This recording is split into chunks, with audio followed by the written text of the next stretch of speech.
Vimla!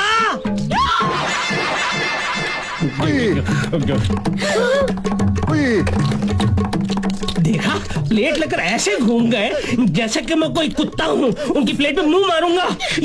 Chicken mutton खाने के लिए पैसे हैं और मेरा भाड़ा देने के लिए पैसे नहीं है। तुम्हारी माँ कहाँ है? विमला, हे विमला!